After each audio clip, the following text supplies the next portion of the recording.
Fala galera, começando aqui o primeiro episódio do Conexão Satoshi. Vai ser um podcast semanal aí que a gente vai estar lançando todo dia de domingo, voltado ao mundo das criptomoedas. A gente pretende estar trazendo algumas notícias relevantes que aconteceram ao longo da semana e trazer algumas entrevistas com alguns profissionais da área, tanto no setor de, de corretagem, quanto pessoas que trabalham com fundos de investimentos e pessoas que trabalham com a tecnologia blockchain. Bom, primeiramente vamos apresentar a equipe, né? Meu nome é Rafael Lemos, eu sou estudante de economia pela Universidade Federal de Pernambuco e também sou analista de atendimento pela Foxbit. E aí, galera, meu nome é Matheus Maranhão, eu também sou estudante de Economia na Universidade Federal de Pernambuco e sou um entusiasta das criptomoedas e da tecnologia blockchain.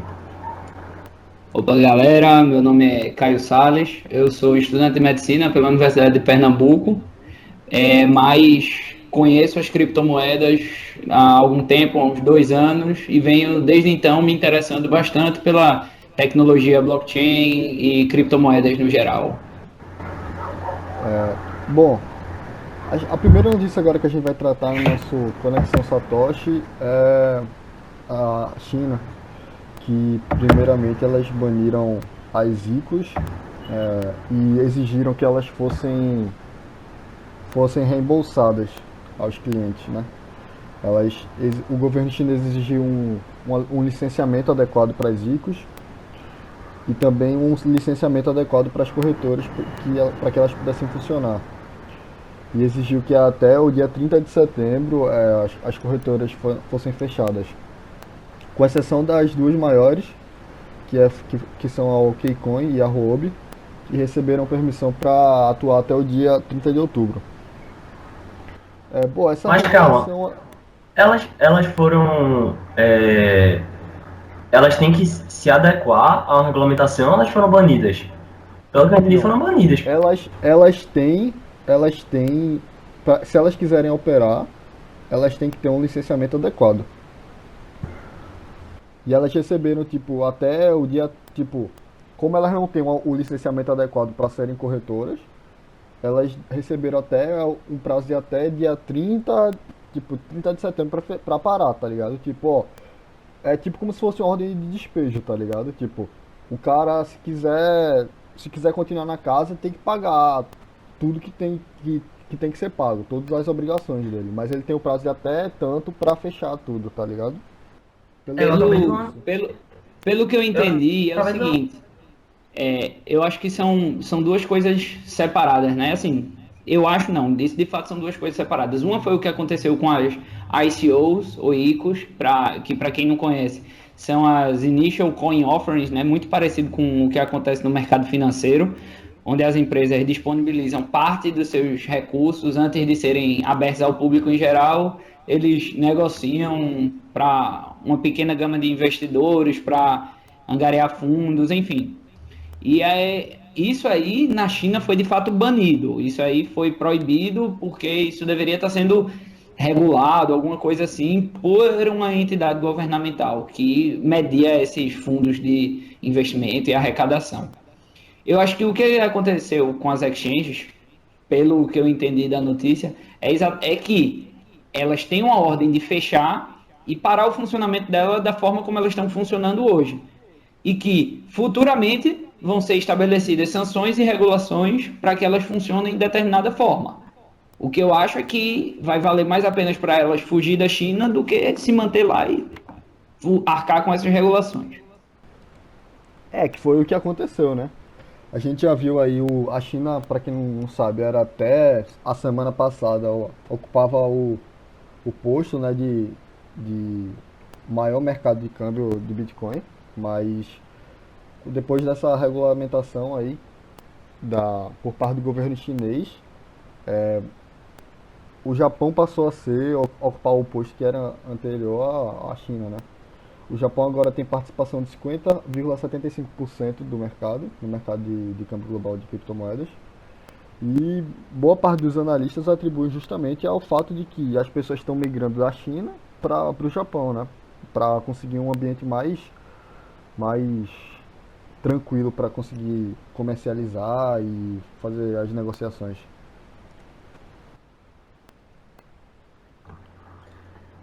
A gente já vê aí o Japão assumindo, então, como maior país com maior fluxo de maior volume de transações de Bitcoin, né? E eu acho que só quem tem a perder é a China, porque o que eles estão fazendo é fechando a possibilidade de um mercado que vem aí para ficar assim e que só tem benefícios a trazer para qualquer um que faça parte dele. Então, se eles estão praticamente tornando inviável o funcionamento das exchanges lá, eu acho que quem perde são eles, né? A gente viu uma correção aí no preço na semana passada, quando aconteceu essa notícia, quando saiu, mas só nada que vá durar a longo prazo. A gente já vê que o preço caiu, foi para casa dos US$ 3.000, mas já está voltando aí, já está, se eu não me engano, hoje estava em torno dos, já tinha batido os 4.000 de novo. E é isso aí. Acho que não vai trazer um problema a longo prazo para Bitcoin e as criptomoedas, não. Eu acho que essa precificação foi mais relacionada à incerteza mesmo, né? Aquela época que o pessoal estava divulgando boato e rumor se ia banir, se não ia. Eu acho que deve ter sido mais em relação a isso.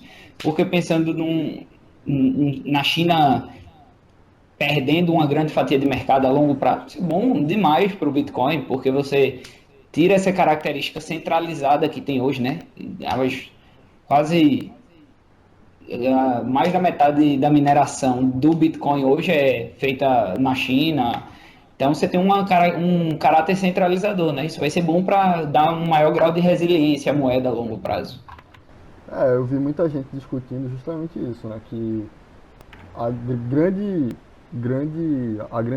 desestabilidade do Bitcoin se deve em boa parte à China, né? Porque era um lugar que tinha um impacto fundamental sobre a moeda, sobre as criptomoedas em si, tipo, tanto o Bitcoin quanto as altcoins, e um clima de extrema incerteza, entendeu, para esse tipo de negócio, porque, como já foi dito, é um governo que já é conhecido por realmente querer regulamentar tudo, entendeu?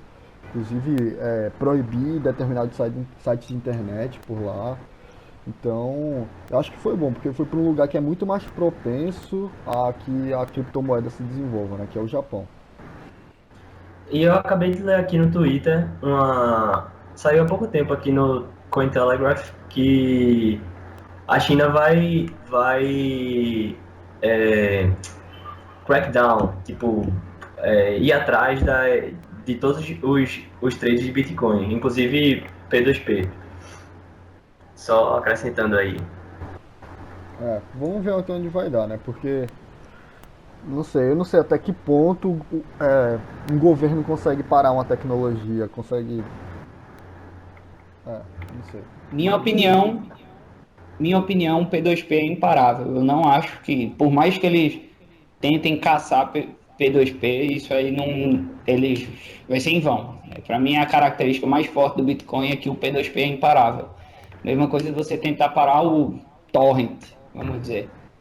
Você até consegue verificar que uma pessoa ou outra está usando, mas ele nunca vai deixar de existir, velho. Isso aí é um protocolo de rede que é usado por diversas pessoas ao redor do mundo e não tem muito o que se fazer em relação a isso. É Eu muito acho que difícil. É muito difícil travar essa guerra contra o P2P mesmo. Complicado. Eu porque achei que já ia encerrar o nesse, assunto. nesse clima seguindo esse clima de regulamentação, né? Acho que a gente pode até comentar também, passar para o próximo ponto aqui da pauta, que é a regulamentação brasileira, né? Que está aparecendo aí depois das duas audiências públicas na Comissão Especial sobre Moedas Virtuais da Câmara dos Deputados. Estamos nos aproximando de uma resolução quanto a como vai ser a regulamentação brasileira em relação aos bitcoins, e pelo que foi dito lá, provavelmente seguiremos, né, o modelo japonês de regulação, se tudo der certo. É uma notícia ótima, né? Porque a gente vai seguir um modelo de um país que regulou de forma branda a moeda e que vai facilitar muito para que o mercado de Bitcoin continue funcionando bem aqui. Assim, claro que ninguém gosta de regulamentação. Acho que todo mundo nesse meio não, não fica feliz com a regulamentação, né? Mas acho que pelo menos a gente tendo uma regulamentação, na verdade, enquanto a gente não tinha uma regulamentação, a gente ficava num limbo, assim. A gente era um território sem lei, sabe? E a qualquer momento podia chegar alguém e fazer uma regulamentação muito pior do que o que estão pensando em fazer hoje. Então, eu acho que é bom para dar uma certa segurança de que de um dia para o outro não vai chegar alguém no governo e vai proibir de vez, vai caçar as transações de Bitcoin, como é o caso na China. Então, tem um lado positivo aí. Né, pegando o histórico das regulamentações que são feitas aqui no Brasil, acho que a discussão tá muito além do que eu esperava que, tipo, tá muito boa, assim. Minhas expectativas eram que fossem audiências muito piores. As anteriores, né, inclusive uma delas que teve Fernando Uri, que na discussão sobre a regulamentação das moedas virtuais, eu senti que o pessoal não sabia muito bem o que é que estava sendo discutido, né? Uma ignorância muito grande em relação ao que era Bitcoin, o que era criptomoeda, qual era o poder da blockchain, chegando ao ponto até de um auditor da Receita comparar a blockchain com a nota fiscal paulista, né? Que acho que foi a maior piada na rede, né, nas redes sociais do pessoal que é entusiasta de criptomoeda, foi isso, comparando a blockchain com o sistema de mineração da blockchain com a nota fiscal paulista. Mas eu acho que teve uma evolução muito grande por parte dos, dos deputados, né, da última audiência para essa que ocorreu no dia 13 de setembro. Eu estou vendo com bons olhos essa regulação assim, tomando como modelo o do Japão, né? Se for realmente isso que vem acontecer, vai ser muito bom para o histórico que a gente tem aqui no Brasil. A gente vai sair no lucro muito grande. Só para esclarecer para o pessoal aqui, né? O deputado Áureo, que foi o redator do projeto, ele inicialmente parecia ignorante em relação ao Bitcoin, assim, não tinha muita ideia do que era em si, de como funcionava uma tecnologia blockchain, de para que servia, e ele já se mostrou muito mais favorável nessa última audiência, onde ele até afirmou que os bancos provavelmente não gostariam disso, porque essa tecnologia viria primeiro para acabar com os cartórios e depois com os bancos, e que nós que acreditamos no potencial das criptos é exatamente isso que a gente vê, né? Então a gente vê que ele já está com uma visão muito mais alinhada à forma como nós vemos o Bitcoin do que tinha anteriormente. O representante do Banco Central, Mardilson Queiroz, sustentou que não faria sentido incluir as moedas digitais como arranjo de pagamento, afirmando assim que o Banco Central não deveria regulamentar o Bitcoin como uma forma de pagamento e nem tratá-lo como moeda passível de regulamentação do Banco Central. Sobre o modelo da japonês, né, que é o que nós pretendemos seguir aqui, o Bitcoin é tido como um ativo digital, como um valor patrimonial que pode ser usado na realização de pagamentos e podem ser transferidos digitalmente. Ele é isento do imposto de consumo japonês, que é em torno de 8%. No entanto, ele está sujeito à taxação sobre ganhos de capital, assim como qualquer outro ativo financeiro. Apesar dos pesares, acredito que sim, concordo com vocês que é uma regulamentação positiva. Acho que, comparado com os outros cenários que a gente poderia ver, é algo bem favorável para quem mexe com criptomoedas em geral. Então, encerrando essa pauta, ou tem mais alguma coisa a Eu acho acrescentar? que, não, acho que por mim tá bem esclarecido. Então vamos para a próxima, que foi o caso do CEO da JP Morgan que chamou o Bitcoin de fraude e, surpreendentemente, alguns 2 dias depois, se eu não me engano, né? A empresa fez uma compra de 3 milhões de euros de um índice que é indexado ao preço do Bitcoin. E, além disso, a empresa tentou algumas vezes patentear uma alternativa ao Bitcoin. Algumas vezes, no caso, são 175 vezes, né? Em julho de 2013. E mesmo assim, ele acredita que seja uma farsa. Eu acho meio hipócrita essa declaração do Jamie Dimon. Eu não esperaria nenhum comportamento diferente vindo dos executivos ligados aos bancos, né? Tanto banqueiro, bancário, qualquer pessoa que tenha interesse, que ganhe no mercado tradicional de investimentos, né? O próprio Warren Buffett, que aconselhou todo mundo, né, a ficar longe das criptomoedas, do Bitcoin. O questionamento é simples. Qual é o incentivo de uma pessoa dessa fazer uma declaração? São todas, né? Tipo, primeiro, o Warren Buffett, vamos analisar o caso dele. Ele chegou no patamar que o que ele fala a respeito do mercado tradicional de investimentos, nas bolsas de valores, se torna realidade. Então, o cara vai. Se as pessoas migram desse mercado tradicional de investimentos para o mercado das criptomoedas, o cara vai perder todo o poder, vamos assim dizer, né? Porque dinheiro o cara já tem infinito, assim, para gerações e gerações, mas o cara perde todo o poder, todo o prestígio que ele acumulou ao longo da vida dele toda, entendeu? A mesma coisa acontece com o Jamie Dimon, né, que é o CEO da JP Morgan. O cara tem todo o interesse em defender o peixe dele, né, que é o sistema tradicional de investimentos, além dos bancos, né, porque a blockchain está aí, para quem não sabe, para tirar o poder justamente dos bancos, né, que são os intermediários. E a blockchain justamente resolve o problema do gasto duplo sem a necessidade de intermediários, sem a necessidade dos bancos.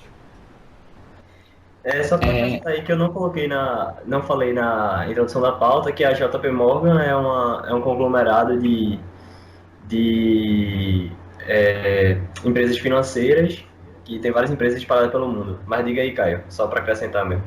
Não, só vou comentar algo aqui, tentando fazer o advogado do diabo aqui, né? Por mais que eu não acredito que seja isso, existem pessoas que acreditam que a mentalidade da JP Morgan ou de qualquer outra instituição financeira, mesmo considerando o Bitcoin como um ativo arriscado, como algo puramente especulativo e tal, o fato deles se exporem ao risco nesse investimento seria numa mentalidade onde eles pudessem estar desafiando a sua própria capacidade de prever, né, o futuro, onde eles se encontrassem num cenário onde o Bitcoin de fato vingou e eles ficaram de fora desse investimento, ou de comprar essa tecnologia e de estar dentro do mercado. Então, algumas pessoas acreditam que eles podem ter simplesmente investido como isso corre o risco de dar certo. Então, vamos comprar aqui, se expor um pouquinho, se a gente perder, a gente não perde muito. Se a gente ganhar, pelo menos a gente está dentro desse meio e a gente vai conseguir investir em alguma coisa. Eu não acho que foi isso, eu acho que de fato ele está detratando o Bitcoin por, primeiro, não conhecer a tecnologia, talvez, ou porque de fato ele se sente ameaçado. Não só esse executivo em específico, o Jamie Dimon ou a JP Morgan, mas sim como todas as instituições financeiras clássicas que a gente conhece, porque eles vão de fato ter um concorrente direto para sua forma de negociação. Outros executivos, até Alex Gurevich, ex-JP Morgan, respondeu esse comentário de Jamie Dimon no Twitter com a seguinte frase, quotando uma parte da frase dele: você não é um comerciante ou empresário tecnológico, por favor, cale a boca sobre trading, negociações em Bitcoin. John McAfee também respondeu a ele. Então, nós já temos outros nomes também relevantes na economia. Bill Gates também já emitiu pareceres favoráveis à tecnologia blockchain e ao Bitcoin. Então, eu não acho que essa declaração deveria ter sido tomada como tão importante, mas houve aí, né, essa precificação, talvez não sei se pela declaração ou pelas exchanges na China, tudo aconteceu muito simultâneo, Ah, não não, tem eu como a acho que gente não. prever, né, o que Eu foi. acho que essa declaração não teve a ver, não foi precificada nem nada, não. Acho que essa declaração foi é, de uma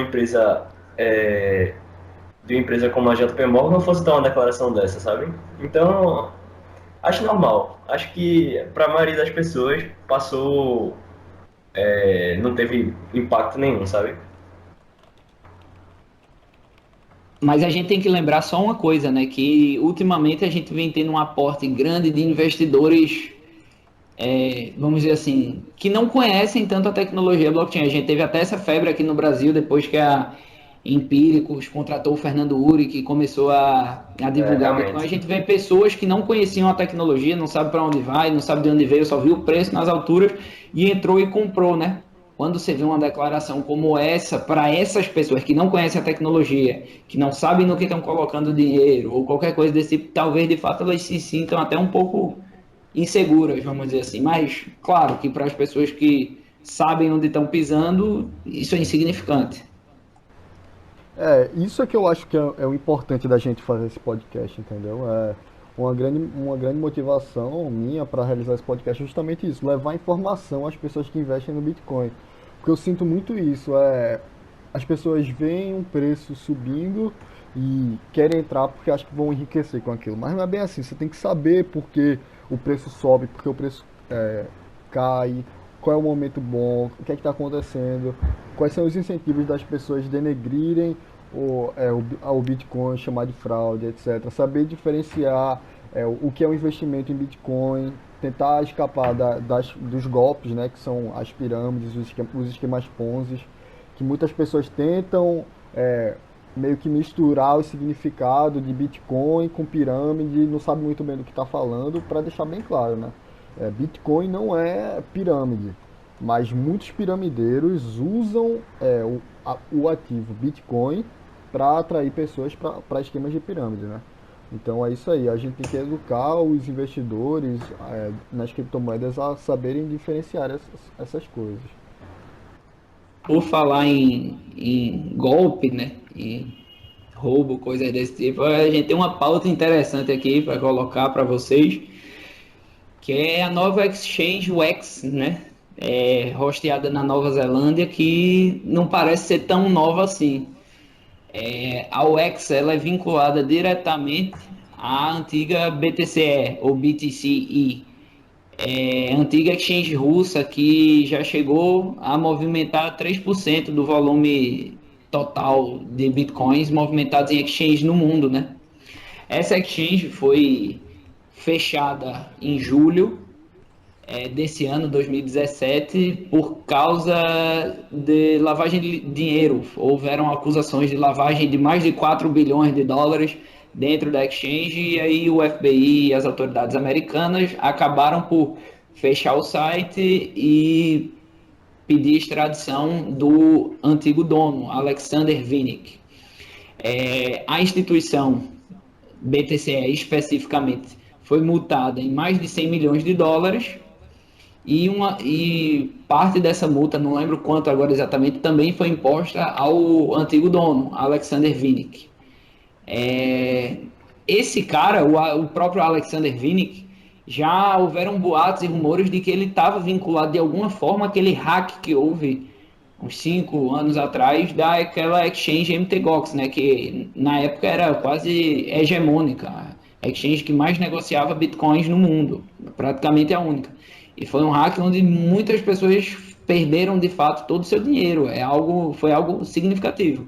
Então, eu achei uma notícia interessante para trazer aqui o ressurgimento da BTCE com o nome de UX, né? Uma nova exchange surgindo aí, que de nova não tem nada. É, eu tenho nessa notícia aí eu tenho duas coisas muito importantes para comentar, né? A primeira é lavagem de dinheiro, né? Muita gente acha que criptomoeda, Bitcoin mais precisamente, você consegue usar para lavar dinheiro, mas não é bem assim, tá? Porque hoje em dia já se sabe que Bitcoin é uma moeda semi-anônima, é uma criptomoeda semi-anônima. Porque você consegue você tem acesso no blockchain.info, inclusive, se você tem o endereço de alguma carteira, você consegue ver todas as transações que são realizadas naquela carteira.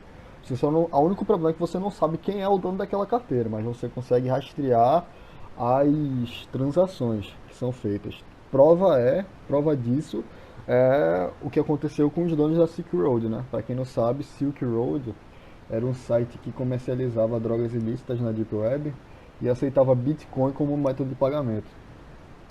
E aí o FBI conseguiu rastrear os donos da Silk Road, né? E prendeu-os. E eles pegaram, né, esses bitcoins que estavam em posse dos donos e venderam esses ativos, né? Como acontece sempre que o FBI ou a polícia apreende algum objeto que é fruto de uma atividade ilegal. E aí É outro. uma curiosidade é que o FBI o governo americano, né, foi um grande revendedor de bitcoins.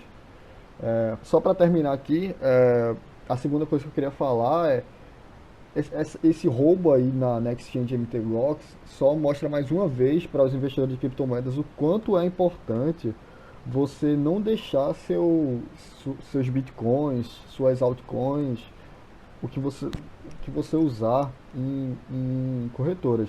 O aconselhado, velho, é você deixar lá só se você realiza trading. Se você é uma pessoa que guarda, que só quer usar seus bitcoins, sei lá, daqui a alguns anos, o aconselhável é sempre usar uma carteira. Porque aí você consegue ter acesso à sua chave privada e só você ter acesso aos seus bitcoins. Outro caso que mostra que o Bitcoin é, é uma moeda semi-anônima foi o próprio caso recente agora desse malware que espalharam por vários computadores e pediam um resgate em Bitcoin. Então, a conta que recebeu esses Bitcoins ficou de conhecimento geral e todo mundo sabia que esses Bitcoins que foram usados para pagar o resgate estavam naquela conta. Então, os hackers que fizeram o ataque não tinham como retirar o dinheiro sem expor a sua identidade. Aquele dinheiro, tanto é que ficou preso. Eu não sei qual foi o fim, se eles tentaram passar para Monero, que é uma moeda que realmente é anônima, totalmente anônima, mas até alguns meses atrás, quando eu li sobre, esse dinheiro estava preso na conta e eles não podiam converter esse dinheiro no dinheiro fiat, né? Eles tinham que manter naquela conta em Bitcoin porque Ah, todo mundo sabia. até onde eu sei o que aconteceu com esse dinheiro do WannaCry foi o seguinte, né? Eles jogaram no mixer de bitcoins, depois transferiram para exchanges e aí negociaram, fizeram trading. Pelo menos o que eu soube foi isso. Não tenho Ah, essa então informação conseguiram. concreta aqui para dar, mas eu acho que foi isso que aconteceu. Mas tinha até um Twitter cadastrado, um bot no Twitter, que cada movimentação que eles faziam saía no Twitter. Cada depósito feito no endereço do cadastrado pelo WannaCry e cada saque, estava tudo cadastrado lá. Cada movimento saía um bot no Twitter que publicava lá. É. Então, vamos para a próxima notícia aí, que é.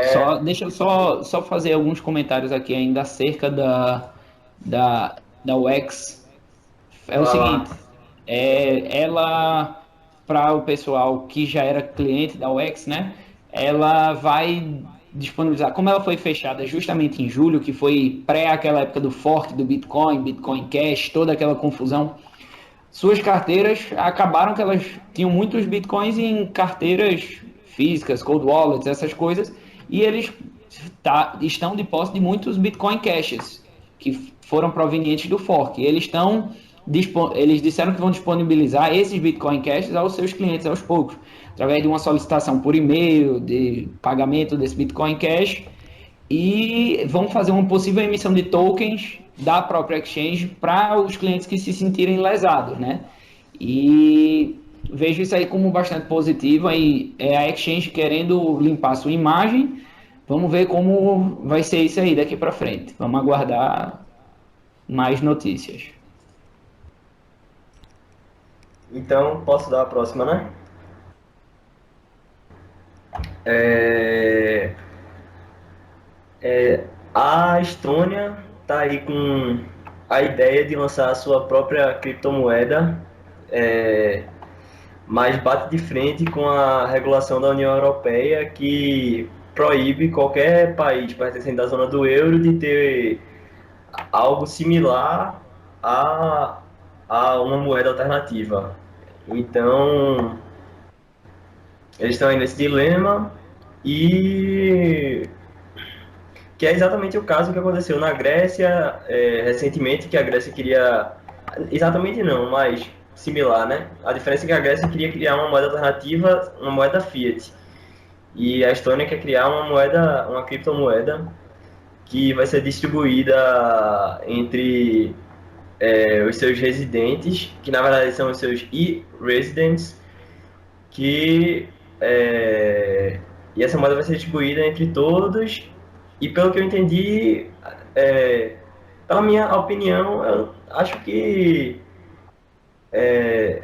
ela perde a característica de ser uma criptomoeda, né? Porque ela não vai ser nem descentralizada, nem anônima, e o governo vai ter um poder de emitir mais É, moedas. Então, isso aí é verdade. Eu de fato acho que ela perde as características originais de uma cripto, que são justamente essas que tu comentasse agora. No entanto, eu vejo com muito bons olhos a adoção de algo desse tipo, principalmente porque eu particularmente já acho o programa de e-residence da Estônia como uma coisa revolucionária no mundo inteiro, né? Eles fornecem basicamente uma cidadania para qualquer pessoa que queira se cadastrar. Você pode abrir uma empresa na Estônia, você pode abrir conta no Banco da Estônia, você pode ter assinatura e verificação de documentos formal em cartório e você pode pagar impostos online.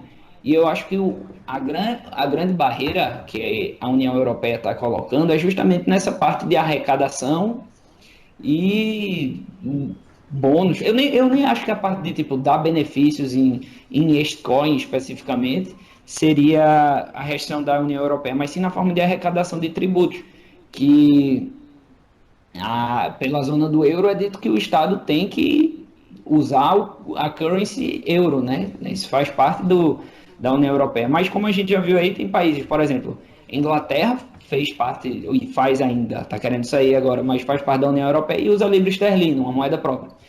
Do que eu conheço da Espanha, mas o da caso é Estônia. diferente. O caso é diferente porque a Inglaterra nunca não fez parte da zona do euro, assim, nunca adotou o euro, né? Nunca fez parte da zona do euro, na verdade. Sim, sim, claro. O que eu quero dizer é que existe viabilidade política de se fazer parte da União Europeia e adotar outra moeda. Não entro no mérito dos meios de como fazer isso e tal, mas Aham. existe um caso já disso. E pelo que eu conheço da Estônia, é um país extremamente liberal. Depois da redemocratização em 1992, o primeiro-ministro que assumiu, ele era declaradamente libertário, tomou medidas extremamente desburocratizantes e liberais, e eu não acho, se eles continuam com essa mentalidade, eu não acho que eles vão permitir que Bruxelas impeça eles de botar isso para frente, não. Eu acho que eles vão dar um jeito sim. É bom a gente ficar de olho e ver o que acontece. É, E aí, Rafa, algo a acrescentar? não, eu acho que é isso. Vocês já deram uma boa resumida, né?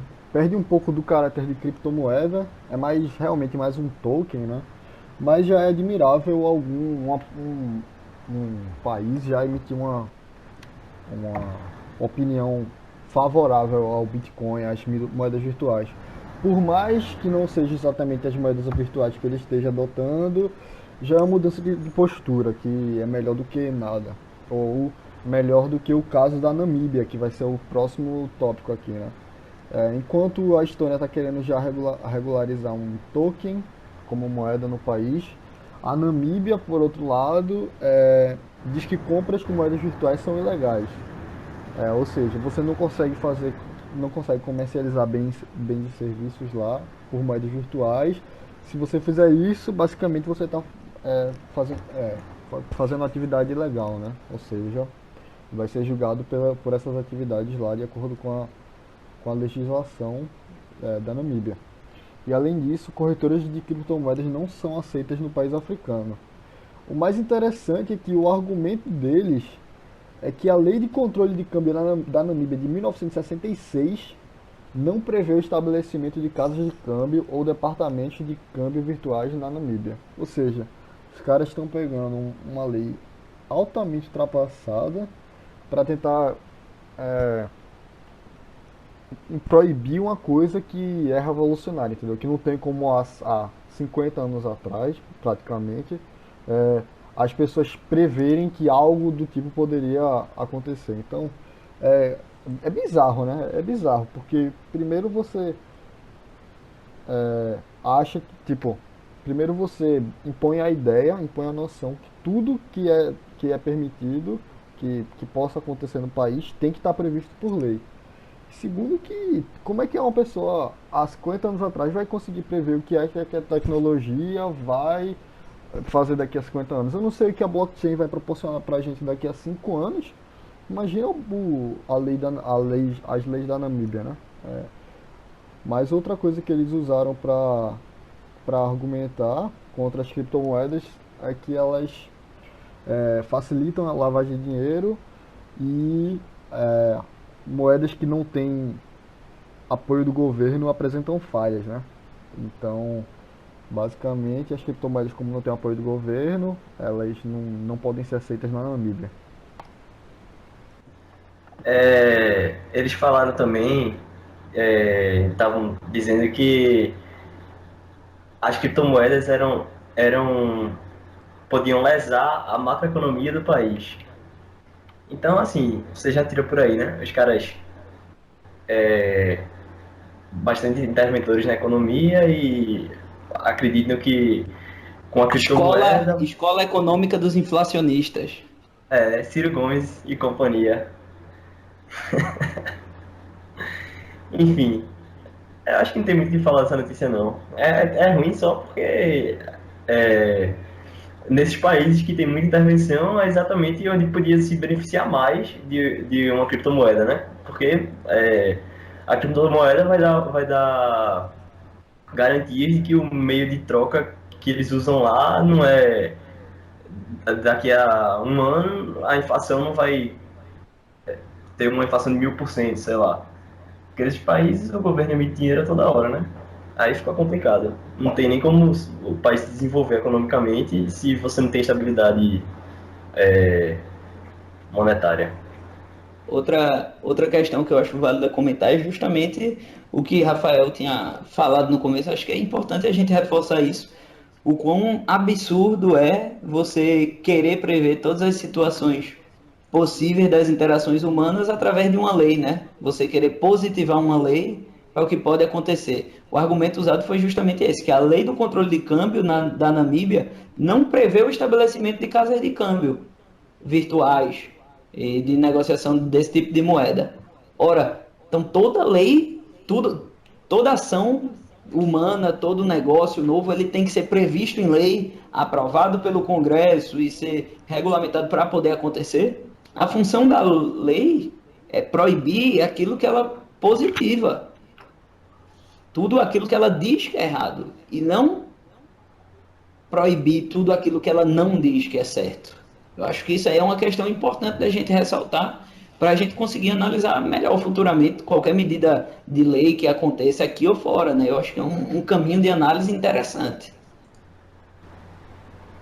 É verdade, cara. Bom, essa semana aí foram notícias assim, muito impactantes, né? Algumas notícias a China. Então, esse programa aqui, como também foi nosso primeiro programa do Conexão Satoshi, foi um programa exclusivamente com as notícias que aconteceram na semana. Eu espero que vocês tenham gostado. A gente já pretende trazer nos próximos programas algumas entrevistas, já estamos em mente alguns entrevistados, trazer também a variação de algumas altcoins, alguns investimentos que podem melhorar durante a semana, ao longo da semana, o que aconteceu, alguns projetos de altcoins, algumas ICOs que podem ser lançadas que apresentam um bom projeto, um projeto sólido, mas é isso. Provavelmente a gente vai lançar esse podcast no YouTube ou em outras redes sociais também. E a gente vai tentar colocar abaixo aí na descrição, nos links, a gente vai tentar colocar algumas notícias, alguns artigos, o artigo é, que diz exatamente como é que vai ser feita a regulamentação no Japão, né, que eles tanto citaram no Congresso para tomar como base para a regulamentação brasileira, para saber, para ter uma ideia mais ou menos do que esperar da regulamentação brasileira ou nas próximas discussões que aconteçam no Congresso. Né? Mas é isso. Vocês querem acrescentar alguma coisa, Caio e Matheus? É só dizer para darem um feedback aí, né? Dizer o que pode melhorar, o que não ficou Pra tão bom, galera, então. pra galera se inscrever, dar like, seguir, compartilhar com a galera. E caso tenha interesse, passar para alguém entrar em contato com a gente, caso queira propor uma pauta, entrevista, debate, alguma coisa assim, estamos aí. Porque isso aqui, esse podcast é justamente para ajudar a comunidade a ter uma fonte melhor, porque a gente sabe que muita gente tem pouco tempo, não consegue estar o tempo todo lendo as notícias no computador e tal. Então acho que um podcast condensando as notícias, trazendo algumas coisas relevantes num domingo, que é um dia mais tranquilo, talvez ajude bastante. Então é isso, pensando nisso aí que a gente resolveu trazer o podcast. Espero que vocês gostem e é isso. Vamos lá. Obrigado aí por ter Valeu, escutado até aqui. Isso aí. falou.